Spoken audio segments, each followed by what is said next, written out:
Kalau ada yang berkata dia mendapatkan takdir yang tidak sesuai dengan harapan dan perencanaan. Banyak orang berkata, Allah itu takdirnya tidak adil buat saya. Kadang-kadang kita sering dengar itu ketika orang berteriak di samping ICU mendapati keluarganya sakit bertambah parah ataupun meninggal. Dia berkata, Allah tidak adil. Nah, kalau ada yang berkata, Allah itu tidak adil, pertanyaan kita balik sederhana.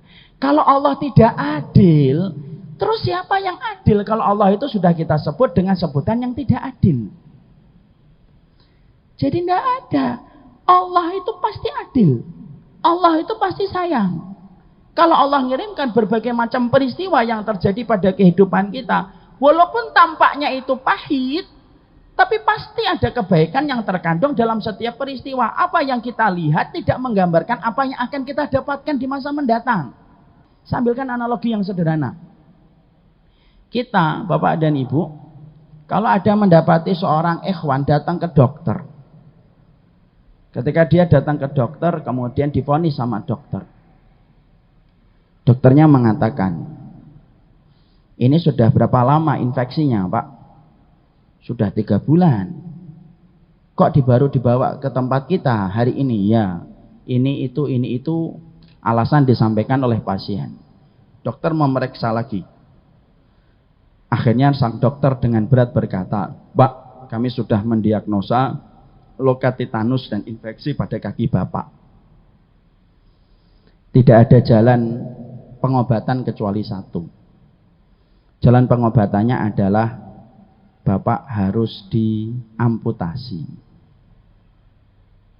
Sang pasien ketika mendengar amputasi kan langsung kaget. Ya Allah. Lalu kemudian langsung berkata, yakin dok harus diamputasi? Iya.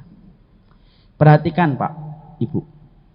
Amputasi ketika disebut antara pasien sama dokter itu cara pandangnya beda. Dokter ketika mengatakan pasien itu konotasinya baik atau buruk? Dokter ketika mengatakan harus diamputasi baik atau buruk? Baik. Karena kalau Bapak tidak diamputasi, infeksinya menjalar ke atas, nyentuh ke lambung, nyentuh ke ginjal, nyampe ke jantung, sakitnya bisa beberapa kali lipat daripada sakit ketika titanusnya baru sampai di kaki. Akhirnya menyebabkan kematian yang fatal. Itu dokter. Dokter ketika mengatakan amputasi itu konotasinya baik. Beda dengan pasien. Pasien ketika mendengar amputasi, pasien itu nyangkanya, ya Rob, dari 2 kaki menjadi 1 kaki. Dari yang asalnya berjalan normal harus pakai tongkat. Dari asalnya bisa berlari-lari, kemudian sekarang tidak bisa lari-lari. Makanya kemudian pasien ketika mendengar amputasi karena konotasinya buruk, perhatikan. Pasien itu akan berkata, dok jangan diamputasi. Saya ini penyerang di klub bola kecamatan. Kalau Bapak amputasi saya, terus gimana karir saya menjadi penyerang di klub sepak bola kecamatan? Di situ kita dapatin kata-katanya satu, amputasi. Tapi cara pandang dokter dengan cara pandang pasien itu beda banget.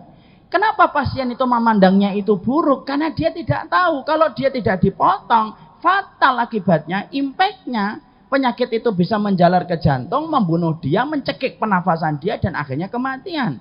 Tapi kenapa sang dokter ketika mengatakan amputasi itu baik? Karena ilmunya dokter itu berbeda dengan ilmu dan referensi sang pasien. Kita selama ini kalau membaca takdir, kita seringnya pandangan kita itu kayak pandangan pasien. Pandangannya itu adalah pandangan yang terbatas. Akhirnya kita nganggapnya jelek, akhirnya kita nganggapnya buruk. Padahal berapa banyak yang buruk dan jelek, tetapi ternyata berujung kepada kebaikan hidup kita di masa mendatang. Cuma karena akal kita ya hanyalah sebongkah tangan, kemudian pandangan kita hanyalah sejarah apa yang tidak tertahan dengan tembok, akhirnya menjadikan kita sering mengatakan, ini takdir kok buruk banget ya. Kenapa kok tiba-tiba ada corona sih? Kenapa kok tiba-tiba ada gempa?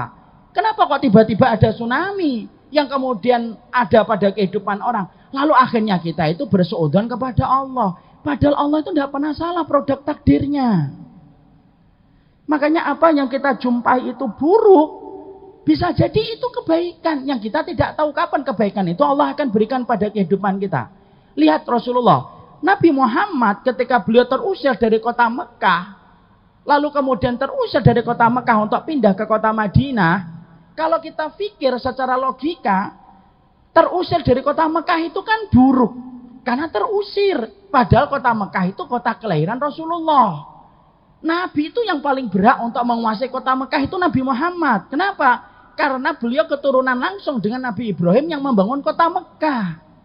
Tapi justru ketika Nabi terusir dari kota Mekah pindah ke kota Madinah, justru di kota Madinah yang identik dengan pandangan mata itu kalah karena terusir dari kota Mekah. Justru kota Madinah itu akhirnya memberikan buah yang manis. Kemenangan Nabi itu bukan ketika di Mekah, tapi kemenangan Nabi diperoleh dari kota Madinah. Jadi di situ kita menjumpai takdir itu tidak ada yang salah. Dan saya khawatir nih, nanti entah corona, entah penyakit, entah bangkrutnya kehidupan kita, entah tiba-tiba ada keluarga kita yang sakit, tiba-tiba ada dokter mengonis keluarga kita kena kanker, kena tumor, apapun itu, tiba-tiba anak kita divonis oleh dokter bahwasanya terkena penyakit yang berat, pastikan takdir tidak ada yang salah. Yang salah itu cara kita memanjat takdir itu. Karena Allah tidak pernah mampu mengeluarkan produk yang gagal ketika memberikan mandorot dan keburukan bagi kehidupan manusia. Pasti ada kebaikannya. Corona ini walaupun tampaknya ngeri, ada nggak kebaikannya? Pasti. Apa kebaikannya Ustadz? Saya nggak ngerti sekarang. Tapi yang pasti mungkin kebaikannya kita akan dapatin entah 20, entah 30 tahun lalu, entah 30 tahun akan datang. Ada kebaikan yang Allah berikan karena setiap takdir itu selalu menimbulkan satu pelajaran dalam kehidupan manusia.